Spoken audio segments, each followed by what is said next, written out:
एक और बड़ी खबर है इंदौर से ही, जहां लव जिहाद फंडिंग मामले में बढ़ी अनवर कादरी की मुश्किलें। बेटी आयशा की 6 दिन की रिमांड बढ़ी है। बेटी आयशा पर फरारी में मदद करने का आरोप लगा है। अदालत ने अनवर कादरी को 8 अगस्त तक सरेंडर करने को कहा कि 8 अगस्त तक सरेंडर करना है। सरेंडर नहीं करने पर अदालत भगौड़ा घोषित कर देगी। अनवर कादरी की संपत्ति को कुर्क करने की तैयारी भी है। अनवर की गिरफ्तारी पर 20,000 का इनाम घोषित किया जा चुका है। वहीं आपको बता दें कि अनवर के खिलाफ लुकआउट नोटिस भी जारी करवा चुकी है पुलिस।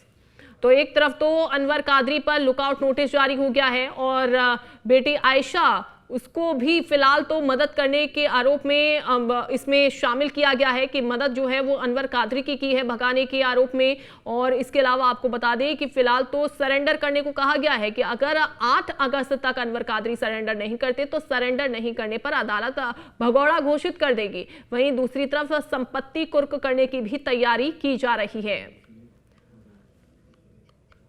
तो लव जिहाद में फंडिंग का दरअसल ये आरोप लगाया गया है और 2 युवकों ने आरोप ये लगाया है कि अनवर कादरी की तरफ से ये फंडिंग जो है वो की गई थी लव जिहाद के मामले में। अब इस पूरे मामले में अनवर कादरी की मुश्किलें बढ़ गई हैं। इसके अलावा आपको बता दें कि 6 दिन की रिमांड पर भी बेटी आयशा को रखा गया है।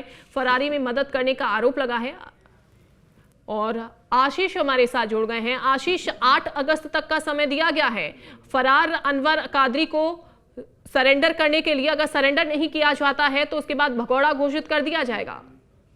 जी बिल्कुल, देखिए जिस तरीके से फंडिंग के मामले में जो अनवर पार्षद हैं, जो कि कांग्रेस के पार्षद हैं, उनको आरोपी बनाया। बाणगंगा पुलिस लगातार आरोपी की तलाश में जुटी हुई है। उस पर 20,000 का इनाम भी घोषित किया गया था। अब उसके बाद उसकी कुछ दिनों पहले उसकी बेटी को भी हिरासत में लिया। अभी फिर हिरासत में लेके उससे पूछताछ भी की जा रही है कि क्योंकि सरेंडर होने के लिए उसको एक नोटिस भी जारी किया। अगर आज तारीख तक वो सरेंडर नहीं होता है तो उसको भगौड़ा भी घोषित कर दिया जाएगा और उसकी संपत्ति भी कुर्क कर दी जाएगी। लगातार पुलिस पे भी कई बड़े सवाल खड़े हो रहे हैं, क्योंकि काफी दिनों से अनवर कादरी अभी तक पुलिस की गिरफ्त में भी नहीं आया है। लव जिहाद के मामले लगातार इंदौर में भी बढ़ते जा रहे हैं। कांग्रेस के जो नेता हैं, जिस तरीके से फरार कर रहा है अनवर कादरी, जो कि पार्षद है कांग्रेस का, उसके बाद एक और कांग्रेस के नेता का नाम भी सामने आया था, जो कि रमीज खान, युवा कांग्रेस शहर अध्यक्ष है। तो इस तरीके कांग्रेस के जो नेताओं के नाम लगातार लव जिहाद के मामले में सामने आ रहे हैं।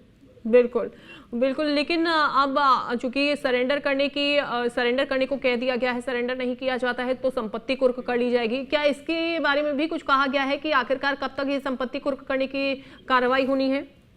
जी देखिए, पुलिस द्वारा लगातार कार्रवाई की जा रही है। उसके जितनी भी संपत्ति है उसकी जानकारी भी जुटाई जा रही है और कुछ ही दिनों में अगर यह अनवर कादरी पेश नहीं होता है या अपने आप को सरेंडर नहीं करता है तो इसे भगौड़ा भी घोषित कर दिया जाएगा, क्योंकि पुलिस द्वारा पिछले दिनों ही इन पर 20,000 का इनाम भी घोषणा की गई थी और उनके द्वारा यह संपत्ति की जानकारी भी जुटाई जा रही थी। अगर अनवर कादरी कुछ समय में पेश नहीं होता है, अपने आप को सरेंडर नहीं करता है या गिरफ्तार नहीं होता है तो उसकी जितनी भी संपत्ति है सर्व शासन प्रशासन द्वारा कुर्क की जाएगी। बिल्कुल, बहुत शुक्रिया, आप नजर बना के रखिएगा।